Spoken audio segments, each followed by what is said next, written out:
Hi, grant writing peeps. Exciting times. Week 7, where we begin to put the grant together. Exciting stuff. Um, I've met with a bunch of you this week, and some of you feel good. I see a lot of fear, trembling, and trepidation, which is okay because we're doing good work.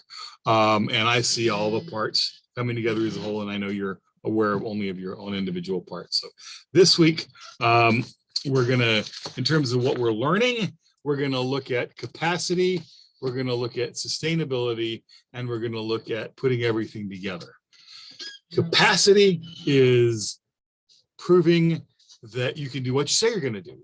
It's very important. That's why we do organizational backgrounds, and it basically demonstrates that the food bank has the ability to deliver what it says it's going to.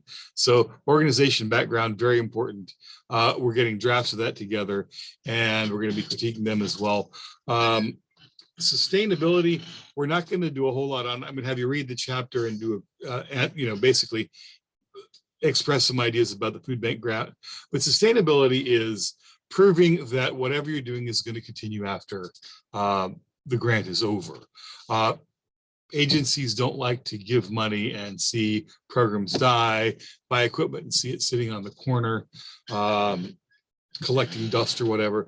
So they want to know what your plan is to make sure the work goes on after the grant's over. So that's sustainability.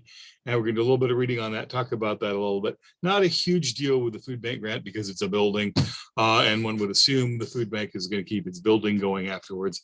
But I want you to be aware of that, to have something in the back of your mind when you work on your individual grant.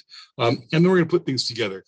Group C, both teams are tasked with actually formatting the grant, pulling the other stuff together, creating a table of contents, putting everything together in order, making sure everything's done in that simple format grant, putting cover pages on the appendices as well. And so, and I'm going to ask groups C to turn in a draft of what they've got by midnight Friday, March the 4th, I believe as well. So we're going to have actually a rough draft of what of the grant by the end of this week. Full draft by Tuesday of the next week. And it's all going to come together, and we can see that as well. We'll begin going through it with a fine-tooth comb, making sure it all sounds like it's written in the same voice. And I've mentioned this in other places, but remember, we are writing in the voice of the food bank. We're writing as them. The us is the food bank, and the letter should come from Robert as well. So lots of things happening. I just wanted you to be aware of that. The only other thing I'll mention very briefly is done things slightly differently just because of when things are happening. So in previous weeks, I've had give you sort of a heads up on Tuesday, and then stuff from all the groups done on Friday.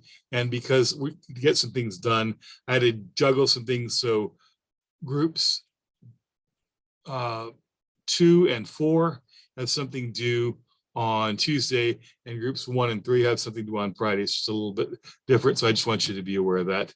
Like I said, just read everything, follow directions, and you will be fine. If you have any questions, ask me. But it's happening. It's going to be a grant. It's good stuff. So thanks, and I look forward to seeing what you come up with. I always say that, but I really mean it, particularly this week. I'm excited about this grant.